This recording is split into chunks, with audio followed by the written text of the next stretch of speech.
Днес искам да сравним анимационния филм с най-висок бюджет и този с най-нисък в историята, за да видим колко наистина парите променят играта. Бюджетите на анимационните филми най-често отиват за самата анимация, като трябва да се плащат хонорари на всеки художник и аниматор, като немалко част отива и за актьорите, които звучават героите, международни преводи и също звукови дизайн като цяло. Най-скъпият анимационен филм в историята струва цели $260 милиона, която цифра дори не е пълна, тъй като не включва маркетинг бюджета. Тя принадлежи на филма Рапунцел и разбойникът от 2010 година. Базиран на едноименната немска приказка. Той продължава точно 100 минути, които са били правени в период на 9 години. Разказва се за вълшебно цвете с лечебна сила, което стара жена на име Готел използва, за да остане млада. Когато цветето е взето от кралството, за да излекува болната кралица, магията му се прехвърля на новородената и дъщеря Рапунцел. Готел отвлича бебето и отглежда в скрита кула, за да се възползва от магическата й коса. На 18-ти си рожден ден Рапунцел бяга от кулата с крадец на име Флин Райдър, за да види летящите фенери, пускани всяка година в нейна чест. И после стават някакви други неща, които искам да ви казвам, тъй като ще ви изпълня буквално целия филм. Още когато Уолт Дисни е жив, той иска да направят анимационна адаптация на приказката, но все отлагат поради други по-важни неща. През 2003, след огромния успех на Шрек, Дисни обявяват, че в крайна сметка планират да го направят, като това ще е широкоподобна версия на историята на Рапунцел, която ще излезе през 2007. В началото историята щяла да бъде адаптирана по такъв начин, че да се развива в съвременния Сан Франциско, но по средата на развитието на филма осъзнават колко тъпа идея е това и го отлагат с 3 години, както винаги се случва.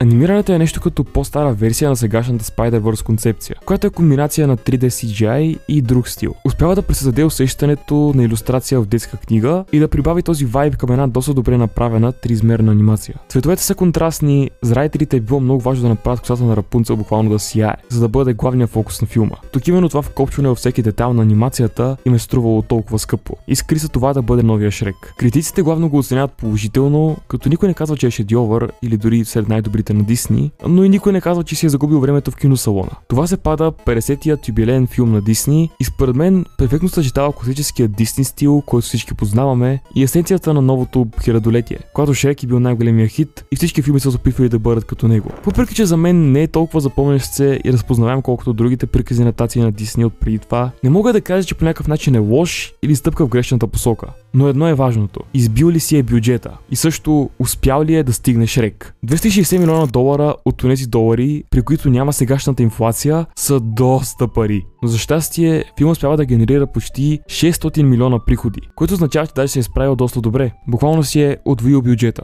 И да, дори е победил и Шрек. Но въпреки, че на Шрек приходите са преди инфлацията от 2008, чак сега осъзнавам колко много инфлация има. Добре, това беше най-скъпия филм. А кой е най-евтиният всъщност? Ами тук може много да се спори. Защото всяко любителско филмче, което хора създават по домовете си с минимална техника и усилия, може да се брои за такъв, за най-евтиния филм.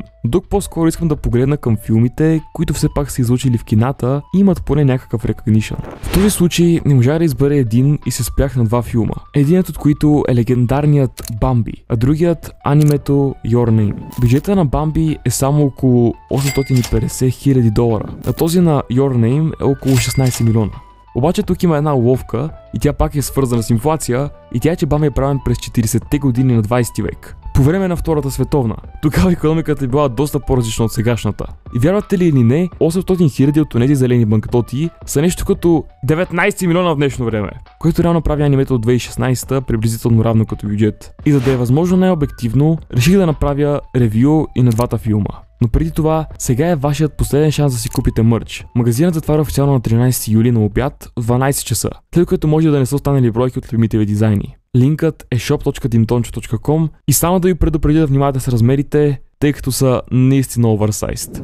Първо да започнем с Бамби. Има ли някой, който не е гледал Бамби? Трябва ли да говоря нещо тук? Този проект отново е базиран на книга. Като създателят му първо искал да бъде игрален и да се прави съвместно с MGM, но в крайна сметка решил да си партнира с Дисни. В гората на Мейн Сърна ражда еленчето Бамби, който един ден ще стане цар на гората. Бамби расте близо до майка си и се пределя с Тропчо, Цвета и Фелин. То се учи за света и опасностите в него. Един ден среща царя Елен, който всъщност е негов баща. През първата зима майка му е убита от ловец. Царят отвежда Бамби при себе си. С времето Бамби пораства, а приятелите му откриват любовта. Бамби се влюбва в Фелин и побеждава съперника си Роно. Когато ловци предизвикват горски пожар, Бамби спасява Фелин и животните. И накрая вече цар, Бамби и Фелин имат близнаци, с които започва новия живот в гората. Филмът първоначално не се харесва на бокс офиса и от критиците. но с годините се превръща в класика. След първите си прожекции филмът даже излиза на загуба и Уолт Дисни си взима поука, че трябва да прави повече щастливи филмчета и по-малко емоционални и дълбоки такива като Бамби. Това му казват и критиците. Една анимация не трябва да бъде тъжна, което за 80 години като мислене бая се е променило, за щастие. Обаче в годините след това, те и до днес, много кинодистрибутори осъзнават колко добър е филма и се свързват с Дисни, за да получат права да го излучат отново. Така нареченият re-release. По този начин филмът буквално избуха през 80-те и се връща отново и през 2021, когато нямаше много други филми по разбираеми причини. Като цялата печалба всички тези години е над 260 милиона. Повече от 260 пъти над оригиналния бюджет,